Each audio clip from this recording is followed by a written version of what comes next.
Hi, my name is JD, and Pastor Mike asked me to share a story with you about being obedient to God. My son is in middle school, and we give a ride to one of his friends and her twin sister each day. And having twin girls in the car is quite an experience. They laugh, they giggle. One starts a sentence and the other finishes it, and vice versa. And literally, there's not a quiet moment the whole time. We went for about a half a school year, and they were just joyful, they were happy, they were jubilant. That was just day in and day out. One day we picked them up for school, and they seemed kind of dejected, and they were quiet, and all the way to school they didn't say a single word. And it just wasn't the way these girls are. It wasn't normal. And I'm not really sure why, but I just had this overwhelming feeling that they didn't have any food, that they hadn't eaten. Didn't have anything to go on, it was just a gut feeling. The next day, when I dropped them off from school, and they were quiet that day as well, I asked them if they needed lunch money, and I was prepared to give them lunch money. They said they were on the free lunch program and didn't need lunch money. But during the rest of that week, I just kept having this feeling and this strong urge that these girls were going without food and that they weren't eating. I was pretty sure God was placing this on my heart, and I didn't have any other information to go on. After going a week and not really doing anything, I decided that I needed to complete this task, that I need to obey God. So I went to Sam's Club and filled up a flatbed cart and was all set to take it to their house. It was a Friday afternoon. I asked Jonah to call his friend and find out if they were home. It turns out that they were, and we explained what we were going to do. We got in the car and started driving to their home, and about halfway there, she texted Jonah and said they had plenty of food and that we didn't need to bring any food to their house. Jonah was feeling awkward and kind of embarrassed, and when she said they had plenty of food, he lobbied hard to just, give it up.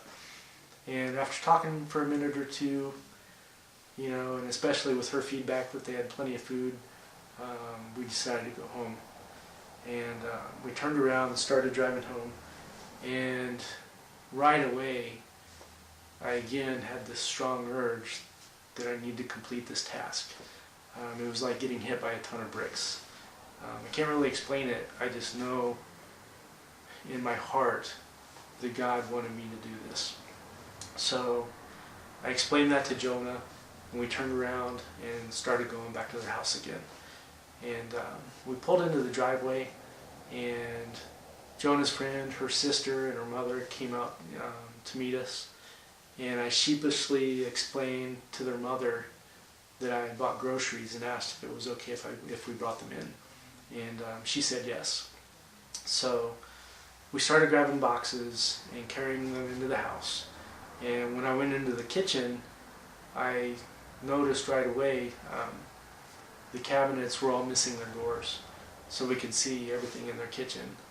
And they only had 4 cans of food in their entire kitchen.